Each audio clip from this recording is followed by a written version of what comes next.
Hello, everyone, and welcome to the Fanfiction Tapes. I am your host, Maya, and today I am joined by. Riley Quinn. And I'm the producer, Ian. This is episode 18. Today's topic is The Cosmere, which is a series by Brandon Sanderson with a lot of phenomenal world building to talk about. The main focus of today's episode is going to likely be Stormlight Archive, however, spoilers for the series will likely abound. If you want to avoid those, now's your chance to dip out. And fair warning, this is a topic that neither Maya or I are remotely normal about. No. As it should be. Okay, what is the Cosmere? Yes, that is a good place to start, and that's actually a trickier question than it might seem at first. Well, it's a book series, right? No, not exactly. It is actually a series of series, a meta series, if you will. The main series within it are the Stormlight Archive, the one we're going to be talking mostly about today, as well as Mistborn. There's several one-off books. The most important, the most relevant to the wider setting are Elantris and Warbreaker. Yes. Although some of the other more one-off ones are going to be more relevant. There's actually, as of the airing of this episode, there will be a book that is going to be publicly available. That's another one-off. However, I did not back the Kickstarter, so I don't have it. I actually, you know what? I think I have it. I haven't read it yet. But the ebooks for that are available for everyone to order, and I pre-ordered that. The ebooks are. Yes. Yeah, but I want physical books. I'm like that. Well, Secret Project 1 is out in physical book as of this month. Yeah. Trust the Emerald Sea. That's the one I was talking about. Oh, yeah. Secret Project 2 is out on ebook this month too. I don't actually know the real title for that one, but I should have it on my devices. I will go read that soon. So, that was also a lot of words that I suppose didn't tell any of our listeners much about the actual series. Most of the books are some kind of fantasy setting. Mistborn is actually unique in that it progresses from fantasy all the way into sci-fi. That's which the plan, is anyway. very neat to see. You don't see a lot of worlds that do that. Yeah, usually the magic system falls apart with industrialization. In the case of both Mistborn and Stormlight Archive, the magic systems actually seem to be driving industrialization. Nice. Yeah, one of the things that I personally like a lot about Brandon Sanderson's writing is that he kind of integrates the magic with science, and being a bit of a nerd, I enjoy that. So, do main characters carry over between books? So this is the neat thing about the Cosmere. While it is a big shared setting, you don't actually need to know anything about any of the other individual series within the setting to be able to enjoy any of the works. It's basically, there are Easter egg level crossovers. Nice. I think one of Sanderson's initial concepts was, what if I wrote a whole bunch of books and there was a background character that showed up in all of them? Yes, Hoyd. Yes. Shows up in nearly every book. Just from the name, I get the vibe of a deity posing as a scruffy old man. You're not far wrong. Yeah, that's actually pretty close to Hoyd. He's not a god, but he had a chance to be one. He turned it down. What a good guy. I'm not entirely Well, that certain remains that's to be true. seen. There is a motto listed in Mistborn that is true for much of the whole Cosmere. There's always another secret. That is another thing about Sanderson. Also a tangent. And perhaps something to keep for a later episode when we discuss twists more in depth. But Sanderson does twists very well in a way I think more writers should look at. rather than at M. Night Shyamalan for twist guidance. Usually, twists can very easily irritate me if there's not enough setting them up to be going. Is it? I'm assuming since you like Brandon Sanderson so much, the twists that he puts in his book are like you'd read it on a second guess and it's like, or a second run through, and it's like, yes, he was foreshadowing here, here, here, and you really see the setup maybe on the second read, if not the first. Yeah, usually on his twists, the twist happens and you go, how did I not see this coming? Oh, nice. There's one of those actually in Tress. Ooh, I'm excited. Yeah, I know. I'm not gonna. I'd love to gush more about Tress, but I know you haven't read it yet. It is okay. I'll likely stop by a bookstore after finals and pick up a copy. Do it.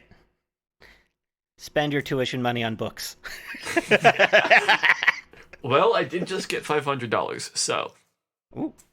Well, yeah. So, like, we've kind of mentioned that Cosmere is a shared setting for a bunch of different unique worlds, and the thing that appeals to the engineering brain in me, and I guess in you as well, Maya. So all of the worlds seem to have their own sort of magic, right? Right. In the world of Mistborn, you have people who can eat metal and gain powers based off of the different types of metal that they can burn. And a couple other systems that are also related to metals. And then if you come over to Stormlight Archive, the world of Roshar regularly has massive super hurricanes that wipe across the continent, and in a specific direction. In a specific direction, yeah. And always after the storm passes over, it leaves behind this magical energy called Stormlight trapped in any gemstones it passes over. And it turns out that if you form a bond with a therapy fairy, you can inhale Stormlight and gain special powers depending on the type of therapy fairy. When you say inhale, he does mean inhale. Yes, not like crush up the rocks. No. The Stormlight comes is out. gaseous. Yes. Okay, cool. Yes. And then there's other settings like in the Elantris books, you have Elantrians who can draw magic runes in the air. You have the whole breaths system in Warbreaker. And so it seems like there's all of these various different magics throughout the Cosmere. But when you learn more about the Cosmere and these various settings, you learn that there are these same underlying systems. Because the same metals that crop up in the magic systems of Mistborn are also important for the magic systems of Roshar, which is the world of the Stormlight Archives. And you see them also having certain effects in other settings. And here is where we get into major spoiler territories for the Cosmere as a whole. Because it turns out that all of these magic systems are powered by something called investiture, which in this setting is basically sort of a third form of matter and energy. You've got matter, you've got energy, and you've got investiture. And investiture is what powers all of the magic systems, and it is concentrated in the form of what are called the shards of Adonalsium. We don't know yet exactly who or what Adonalsium was, but he kind of seems to have been God? Maybe? Yes. The shards themselves are regularly considered gods by the various peoples of the Cosmere, and for pretty much all intents and purposes, they might as well be. They're damn near immortal and have a lot of pretty impressive powers. Slight technical note here. The term shard refers both to the actual pool of investiture as well as to the person who currently holds it. Yes, that is true. And a person can hold more than one shard? Yes. As happens actually at one point in the series. We're deep in spoiler territory. I think True. we can from this point onwards, if you're still listening and you haven't read anything beyond like a couple books, go away and come back later. Well, you can listen to what we're going to talk about, but if you want to catch it with entirely fresh eyes, Well, go away, come back later. If you don't care about spoilers, which is perfectly valid, keep on listening. although I should ask Riley, do you mind spoilers? I'm good to go. Okay. We kind of dropped a couple of big ones in front of them. Yeah. Oops. Well, I'm having a good time. Tell me more. okay. All right. So, one of the neat things about investiture, as it tends to happen, is that it acts almost as a reinforcement of the trope that sane people don't become adventurers. Oh yeah, there's a reason that I referred to the spren As therapy fairies. Yes. So, usually the magic systems don't really like to interact for folks who are well adjusted. Almost always the protagonists of the series, as well as the antagonists and everyone else who uses magic, they have some issues that need working out. I mean, people with issues make more compelling characters and stories. Oh, absolutely. Oh, yeah. That is something I wanted to talk about later as well, was the characters that Sanderson writes. But that's later.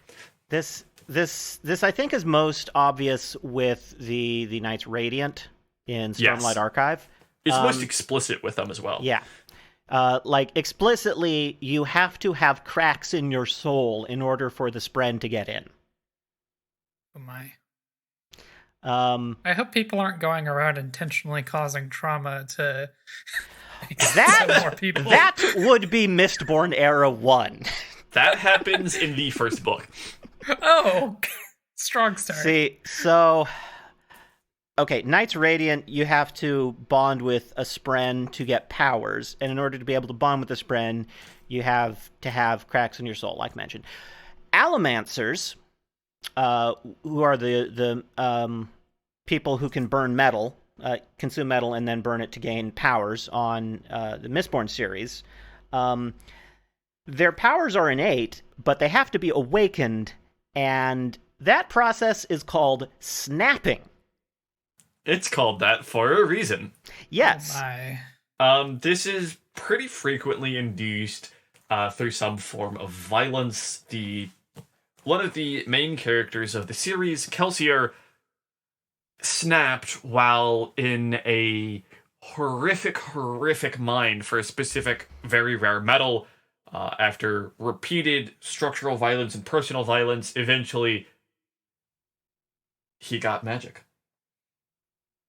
Yeah, I've seen that happen in the Persona games and shows.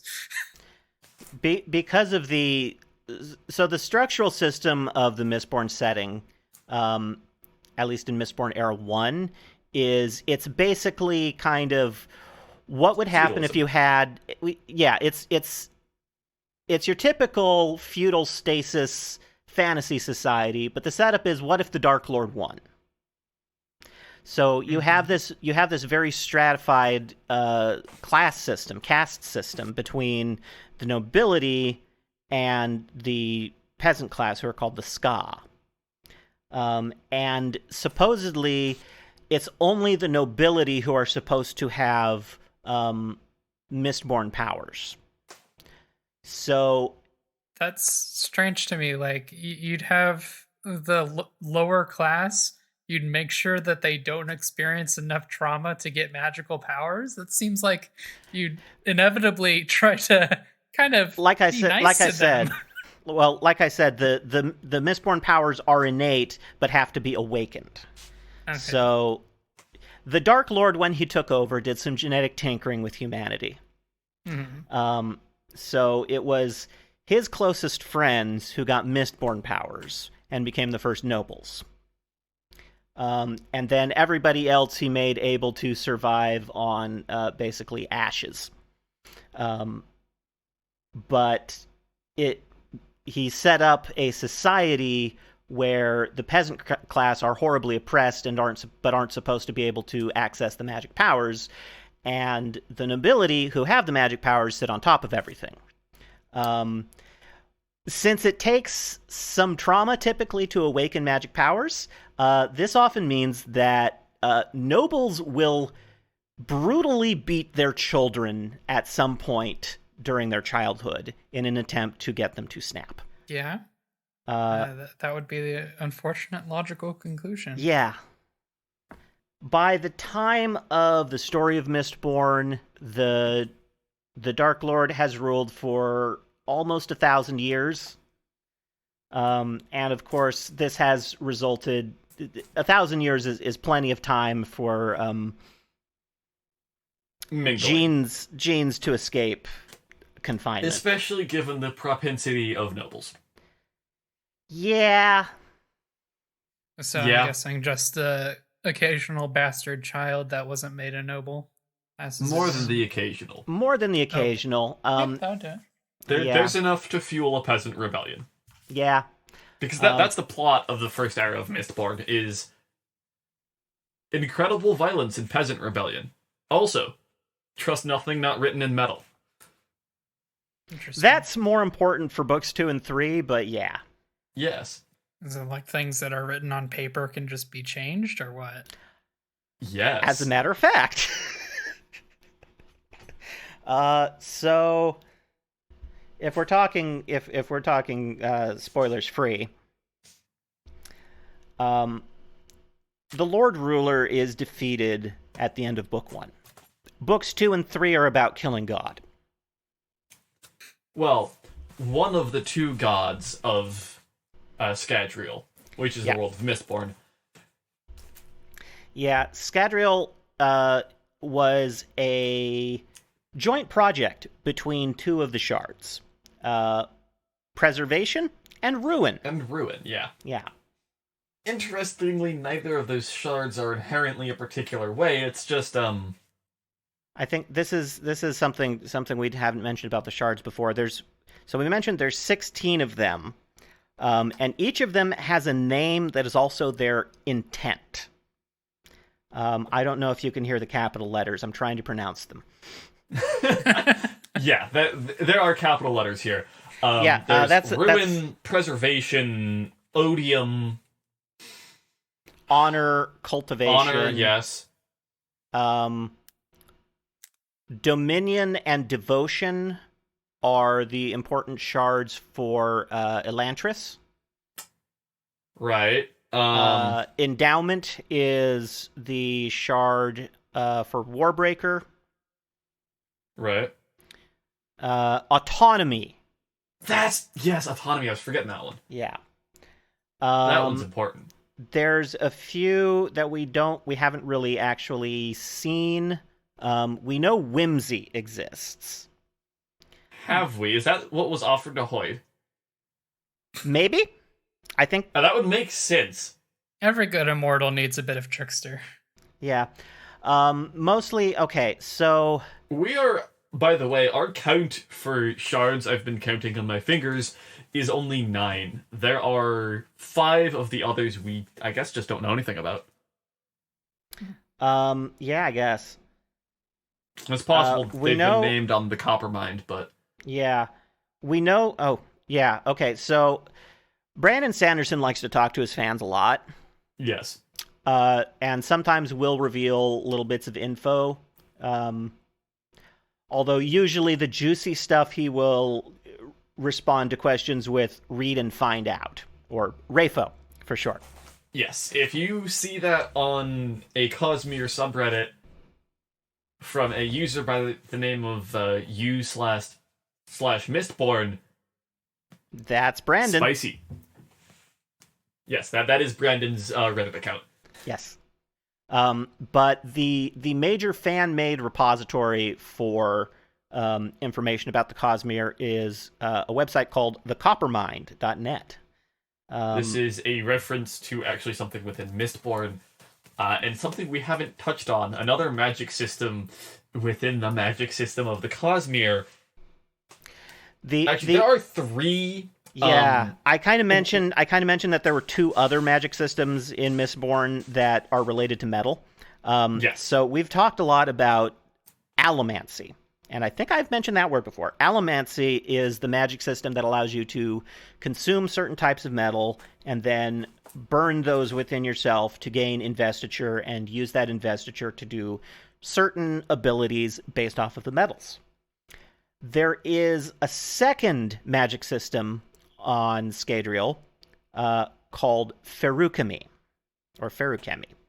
I'm not entirely sure how that is supposed to be pronounced. Yes, Ferukami is the second most known magical art on Scadrial, and the practitioners of it are practically extinct, and usually forcible eunuchs in the first setting. Yes. The Lord Ruler attempted to wipe out knowledge of Ferukami from Scadrial when he took over. Which is a little ironic because he is himself a Ferukamist. Yeah. It kind of makes sense because he is both a Ferukamist and an Allomancer, and he didn't want anybody else to be able to do what he can do. And one of the most fucky things is that the Lord Ruler did a lot of god-awful things. But he did them for mostly good intentions. I mean, his ultimate goal was to keep Ruin in the prison that Preservation had made. Yes, which he did do successfully for 1,000 years. Yeah.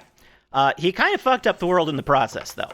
Yes, he did do a lot of awful things to basically everyone else, unfortunately.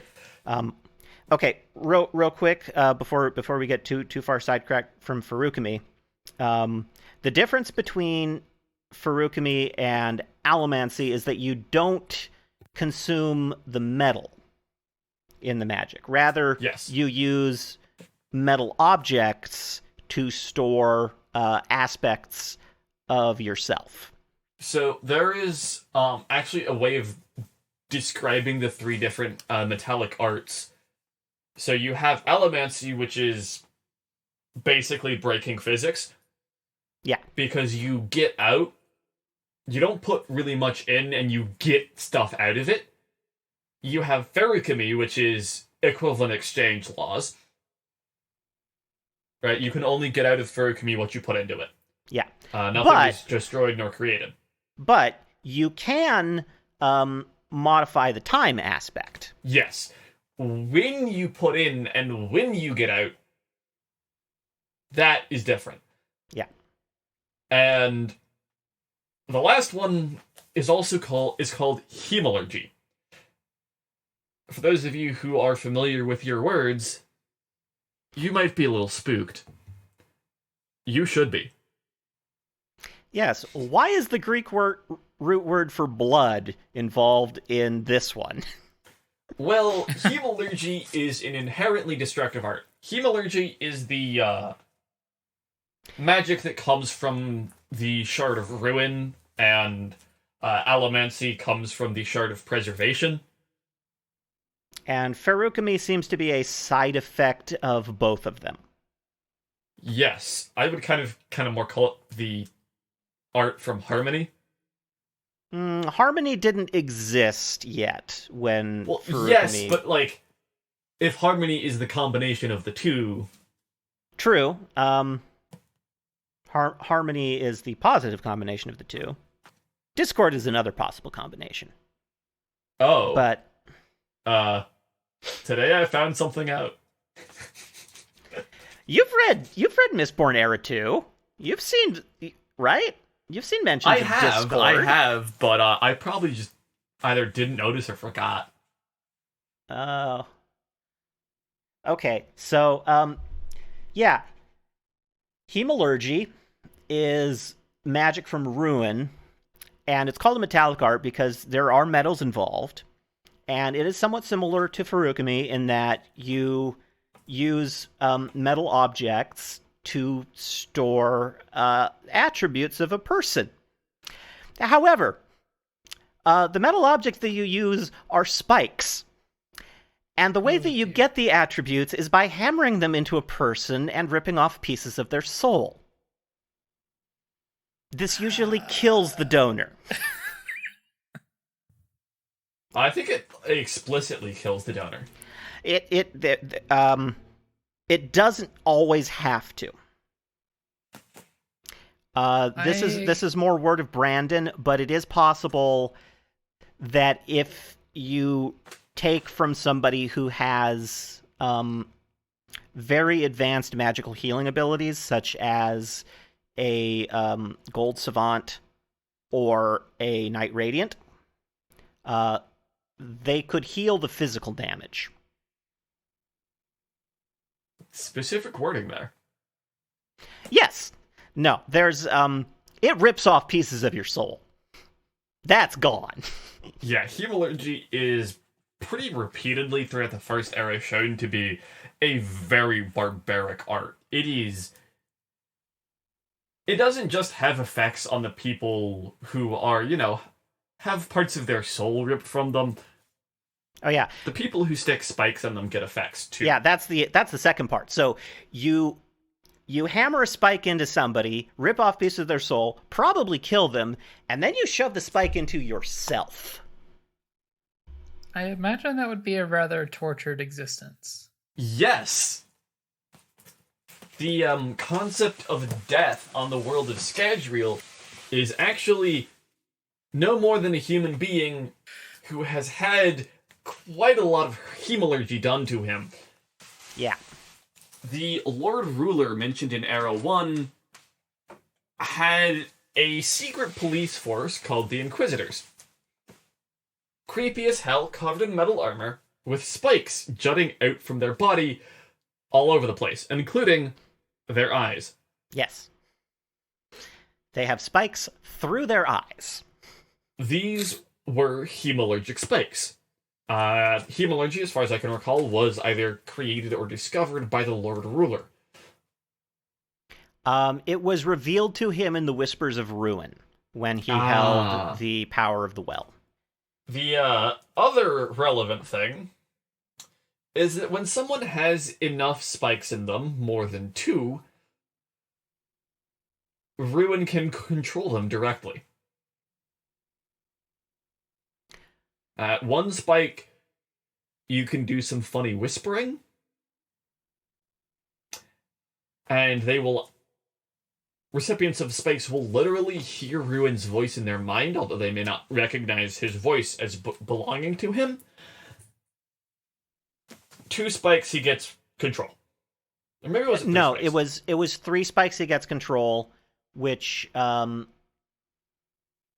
is notable in Mistborn Era 2 for the Rogue Kandra. Yes, I remember now. Sorry.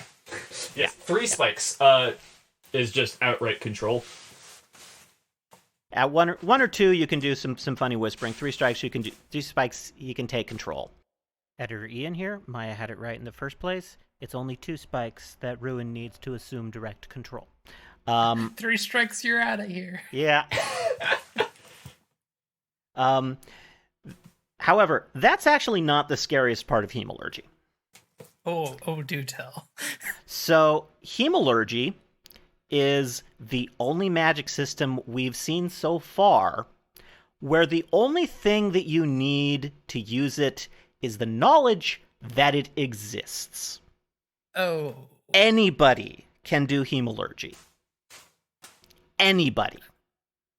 That's not a thing that needs accessibility. No, it's not. Yeah. Blood sacrifices for power. Not a great thing to be open access. Yeah. This just in. I don't want hemalurgy on GitHub.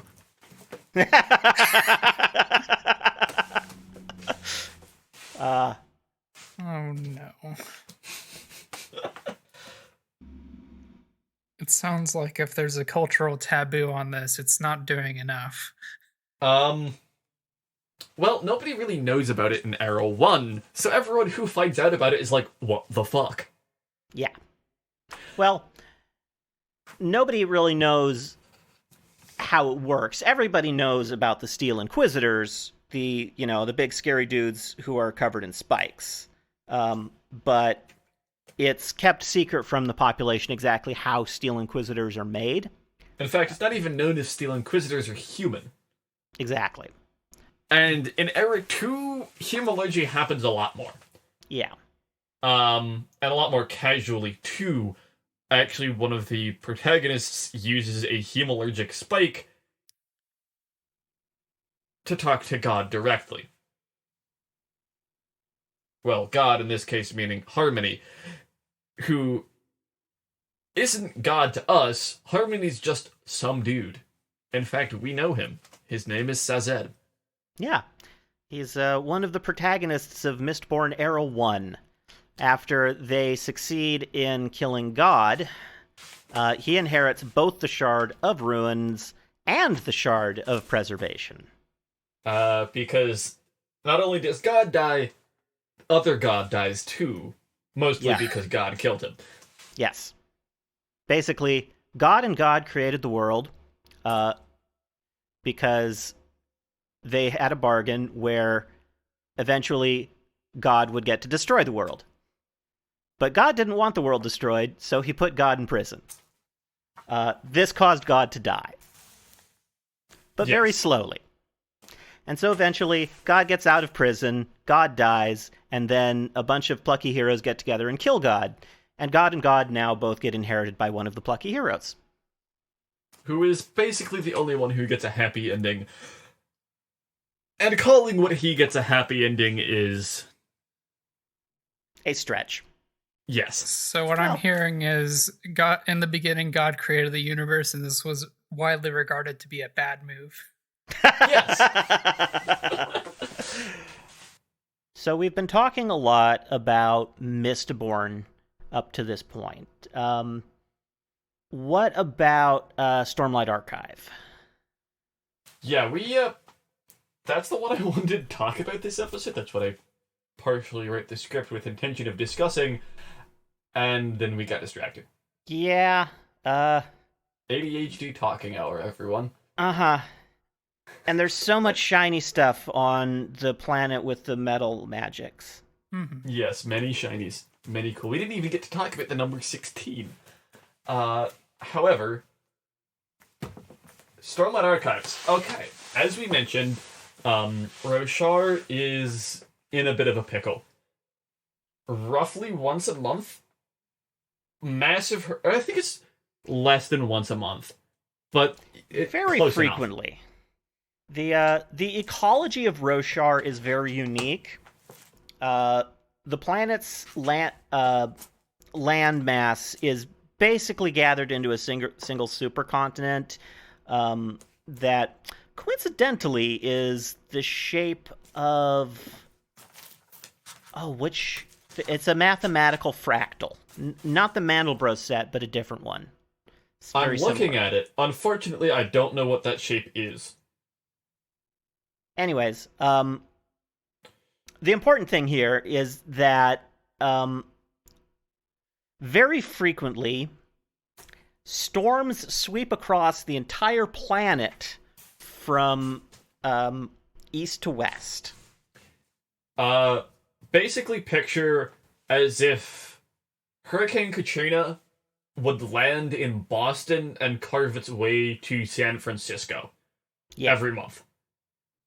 And everyone lived in this exact strip that hurricane crossed. I think that the path that it takes sort of wanders back and forth, north to south, so it doesn't quite cover the entire continent every time, but yeah, they're big. They happen very frequently, and they're called high storms. There are also basically no normal storms. Yeah, this is the only alternate weather that Roshar gets is a period called the Weeping? The Weeping? Yes. Which is like the equivalent of December. It's gray, rainy, kind of wimpy. Yeah. Outside of that period, the seasons on Roshar are very unstable. They happen basically at random. Not quite like the way that A Song of Ice and Fire has it, where, you know, you shift between years of winter and summer. It's just that you end up with these unstable weeks of different sorts of weather on Roshar.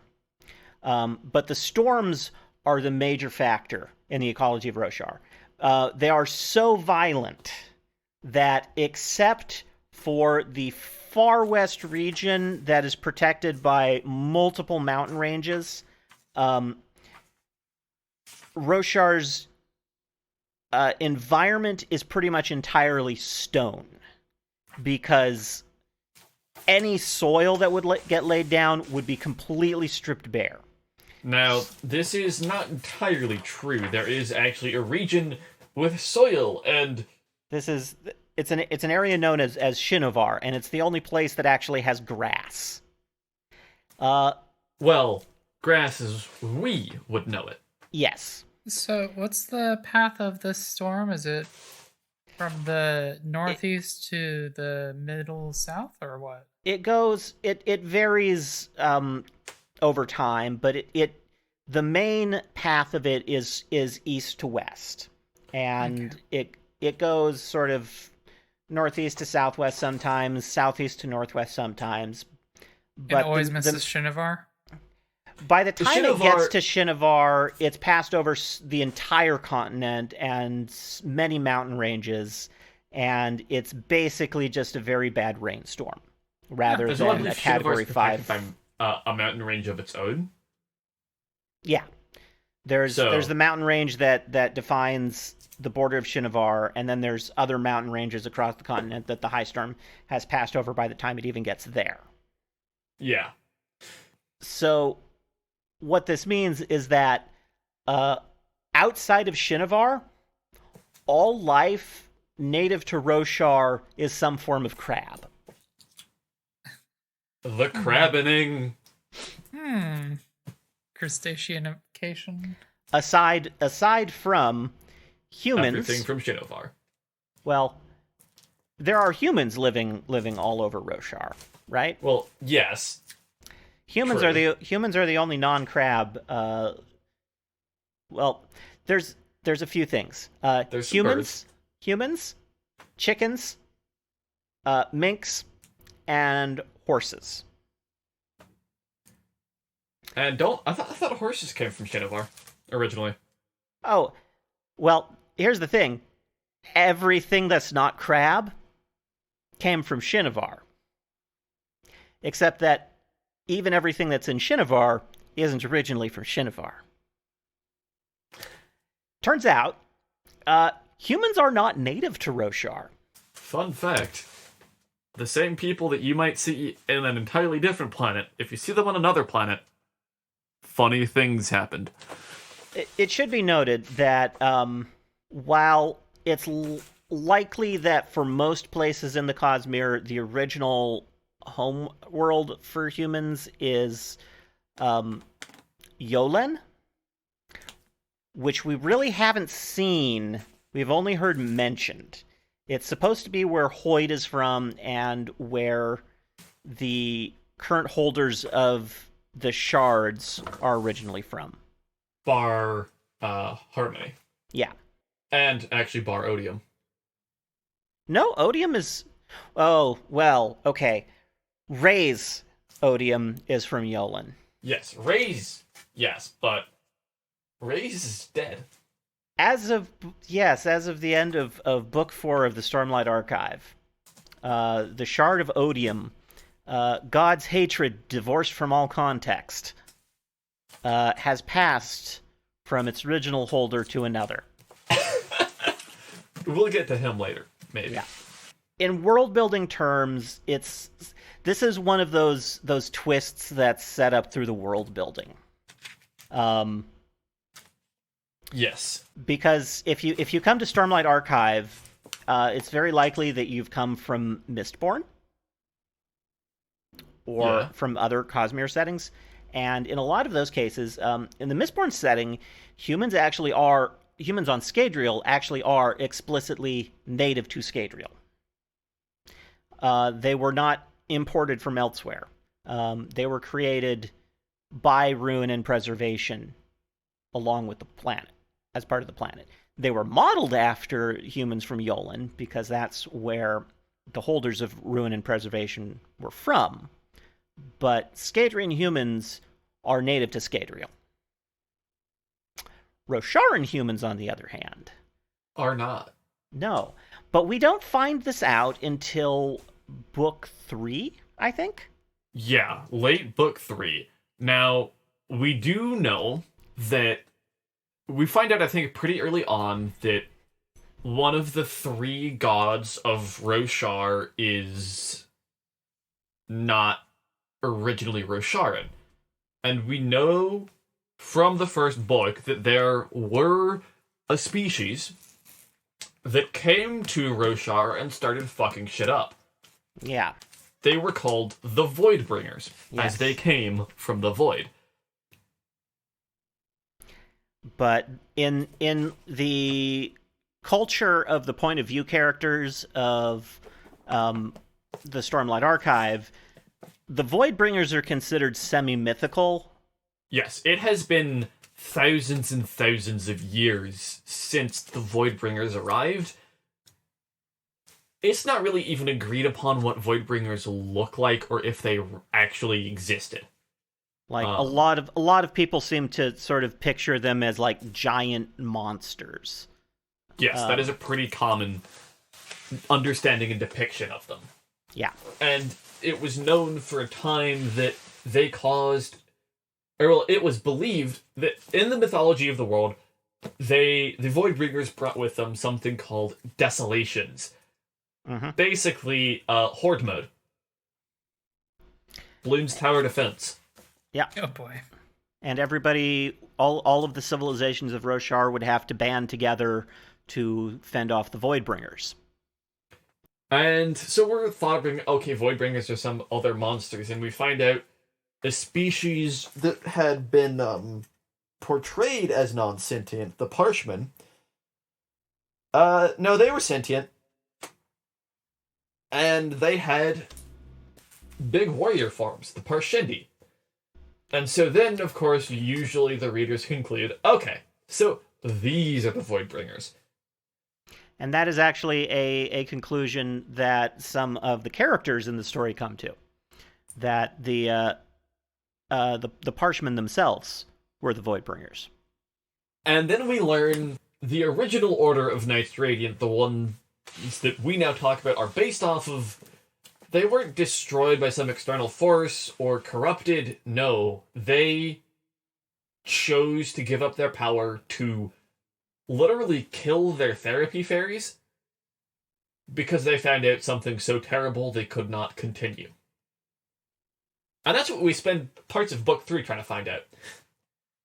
And as it turns out, humans are the Voidbringers. Ooh. We brought Odium to this world because under his guidance, we destroyed our own.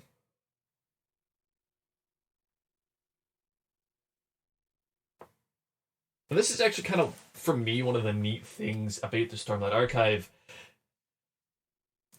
There's almost a deity swap, right? When humanity comes to Roshar, we worship Odium, and we're destructive, shitful beings. And there are actually some hints of that in some of the human cultures. For instance, so the Alethi follow the Vorin religion, which worships honor. But they're also very warlike. Yeah. They also have a thing about hands. Yeah. That's just a weird little thing that Brandon threw in for the world building. Funny, though. One of the other important cultures, though, the Thalens, they follow a religion called the Passions. And the thing about Odium is that he doesn't portray himself as the god of hatred, even though that is the name of his shard, Odium. He calls himself the god of passions. So the Thalen religion of the passions seems to be a descendant of the original cult of Odium that humans brought with them. And the other thing is, and this is why I started off with talking about the ecology of Roshar and why everything seems to be crabs. This is the first hint, really, that humans are not native to Roshar.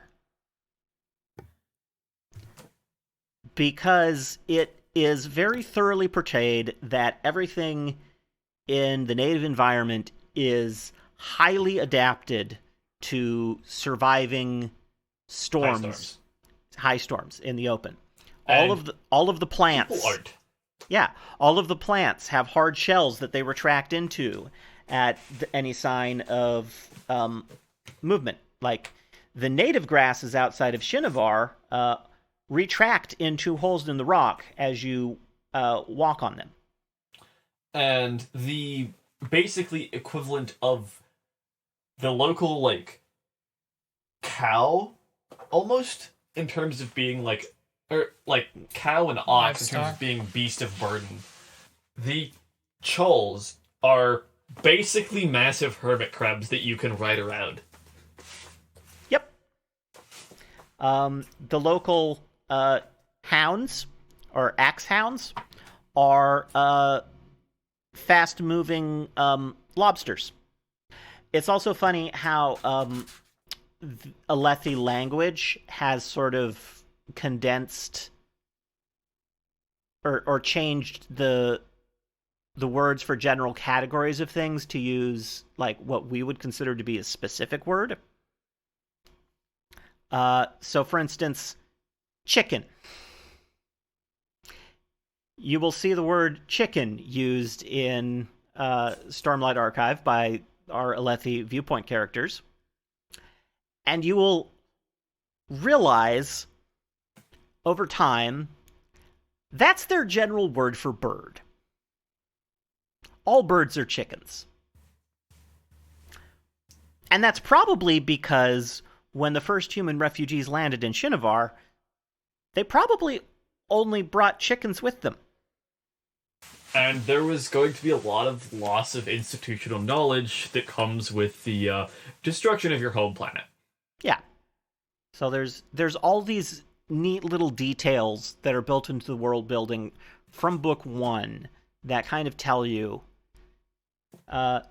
humans don't belong here. And eventually that's revealed. Humans aren't from here. It's revealed. Honor is not the original god of humanity. Odium is. Yes. As I mentioned, there was the swap. Honor was originally the god of the Parshindi. Now, Honor is the god of humanity. And Honor is dead. Yeah, that's the first reveal, actually, in the books. That one comes pretty quickly. Yes. Humanity worships this concept of the Honor and the Almighty, who are actually separate things. The Almighty is something kind of more akin to some of the AI in Halo that are made off of the brain of someone else, but aren't actually fully them. A low-grade copy. The shadow of honor really is kind of more what the Almighty is.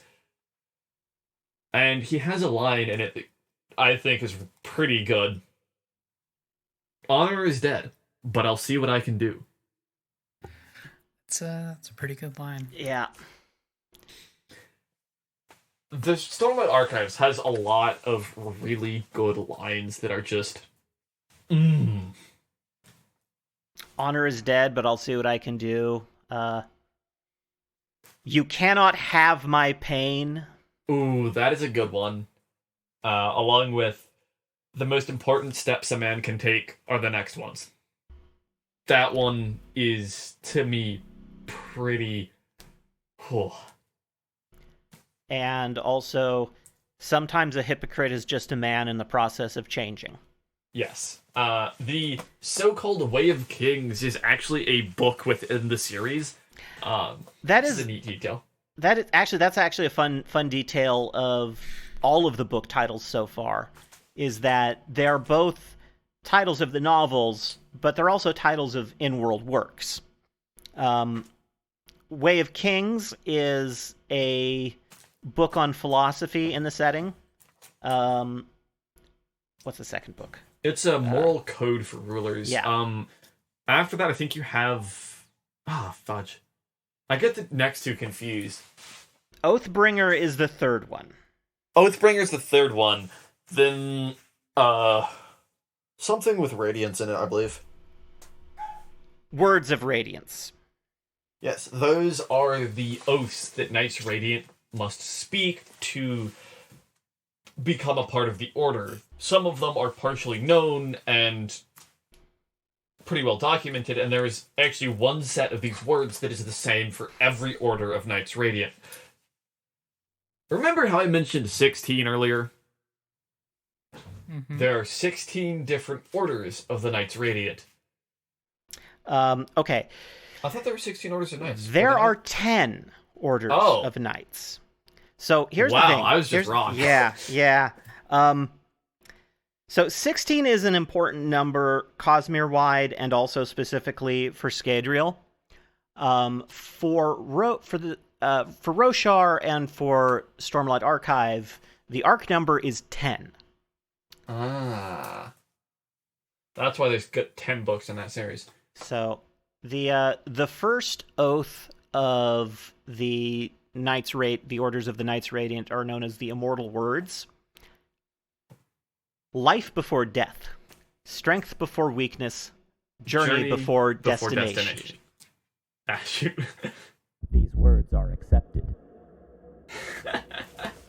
Usually, at least for the Windrunners, the words are a fairly cool sounding philosophical statement.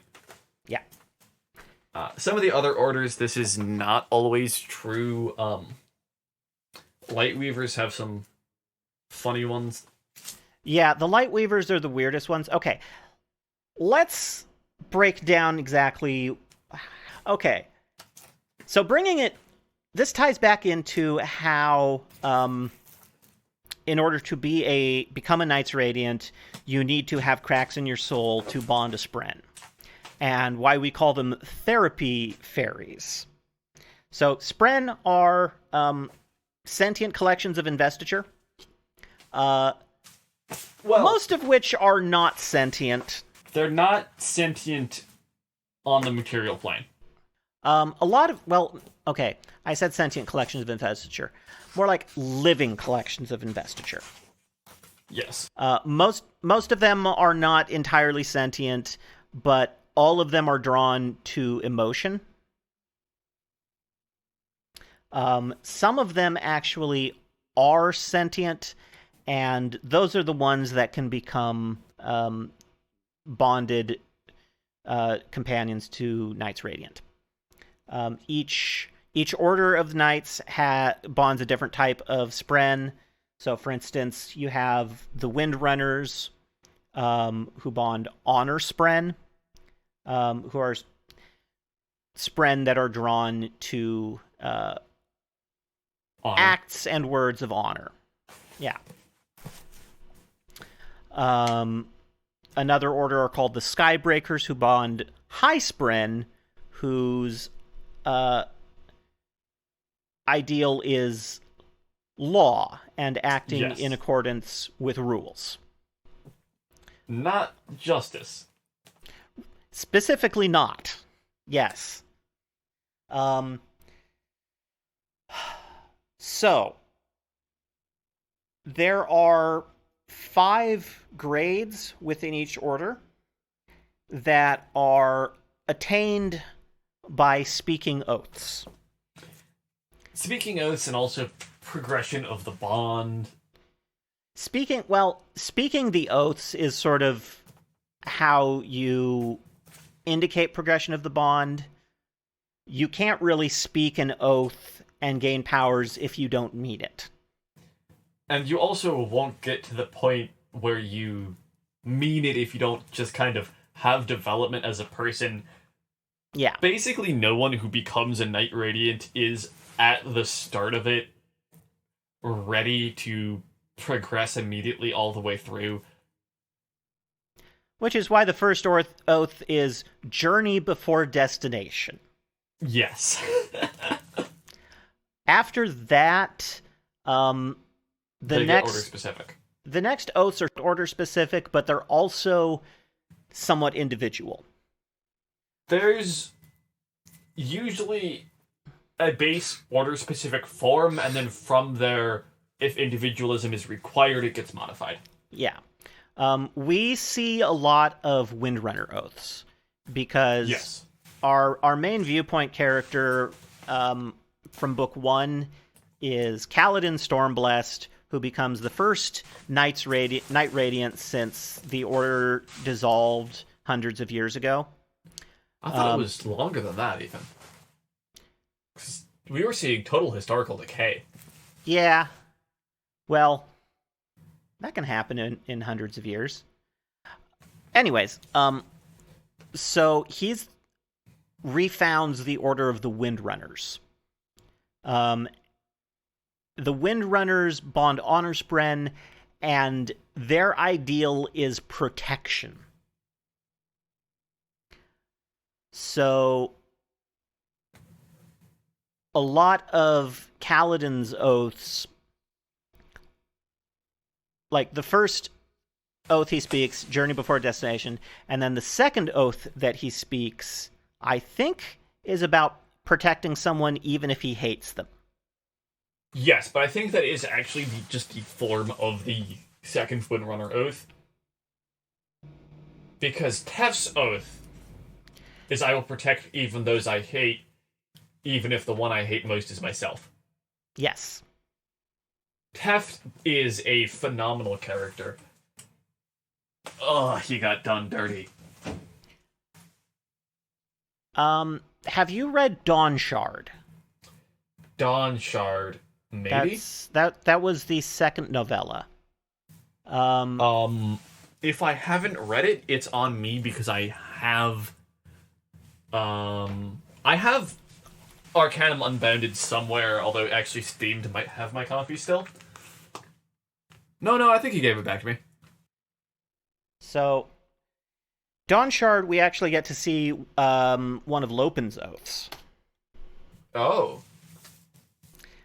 And he keeps getting kind of the short end of the stick in terms of everybody else we see speaking Windrunner oaths does them at dramatic opportunities. Yes. Lopin gets his at humorous opportunities. Well, he is the Lopin. That he is. Well, I suppose for Riley and our listeners, Lopin is an individual from an outside culture. We've mentioned Alethi a lot during this section of the episode. Lopin is a Herdazian. Yeah. So he is, and given some other context, he is a slave in a foreign culture basically not going to get to see any of his family ever again, unless his situations change drastically, which, fortunately for him, they do. He is also doubly so unfortunate for him, disabled. He's lost one arm. And he is, as a slave, tasked with carrying a heavy, portable wooden bridge directly into archer fire. That is suicide mission. Yes. Yeah. That's what bridgemen, which is what those slaves are called, that's what they're used for.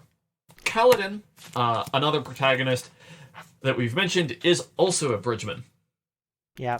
The first book is has Kaladin as our main viewpoint protagonist, and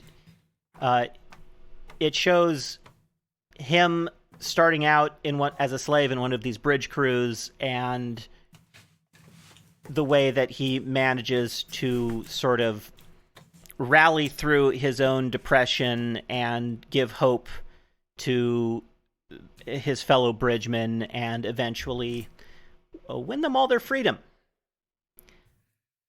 And most of them eventually join him in refounding the Order of Windrunners.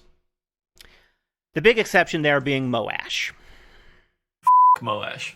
Moash. We're not going to get into that anymore because we are desperately running out of time.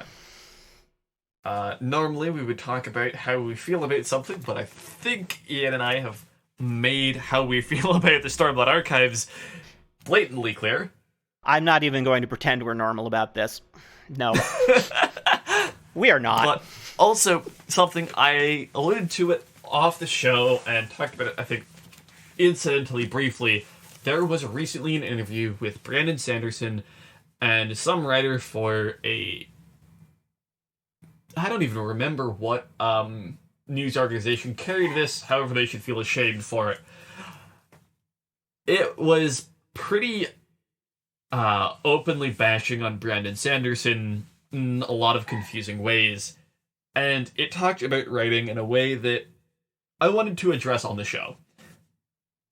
It conflated being able to write words good with being a good writer, which is not true at all. One of the most popular, most well-known writers who is genuinely considered a great, J.R.R. Tolkien, also known for having prose that isn't great and kind of going on and on and on about things. Good writing is not just putting good sentences together. That's not Brandon Sanderson's strength. When that was used to criticize his writing, it was not inaccurate criticism at all. It's true. Where Brandon Sanderson excels is his world building and his characters, which is why we brought him up today. The magic systems and the worlds that he builds, as little as we've been able to delve into them today, are truly fascinating, and the characters he writes feel like real people. We could probably do an entire separate podcast just analyzing Sanderson's characters and world building. Oh god, we could. However, we already do too many things. Yeah. The both of us. So let's just stick to this one podcast for now. Yes. Maybe if I get an actual job that doesn't involve me doing homework at 8 a.m. I think you'd just fill up the extra time with more D&D games, wouldn't you? Probably, yeah. Yeah, I do that. Well, I think this is well over our word count for this week. Oops. I'm looking in our mailbag, and we still don't have any messages here yet. So, if anybody listening wants to reach out to us to let us know what you think about the show, or if you have something that you want to share or have us talk about, please send us an email. Our email address is fanfictapes@gmail.com. You can also reach out to us on Twitter. Maya, what's our Twitter? At fanfiction tapes. So you can send us a message there or tweet with the hashtag #thefanfictiontapes. We'd also appreciate if you would give us a rating and review on whichever service you use to listen to our show, be that YouTube, Apple Podcasts, or Spotify, or a different podcatcher. Riley, I know you haven't talked much today, but is there anything that you would like to promote while you're here? Oh, yeah. I have my one book, The Fool That Lovers the Devil. It's completely different than the content of today's episode, but if anyone's looking to enjoy some LGBT romance, it is currently available on NetGalley to request review copies. And my website is RileyQuinnTheFool.com. All right. Awesome. You should read it. It's good. So I hear. Well, Riley, thank you for coming on and letting us be neurodivergent at you for an hour. Yes. Thanks for having me. It was lovely to have you on again. I am and have been Maya. I'm Riley Quinn. And I am Ian. Until next time, bye.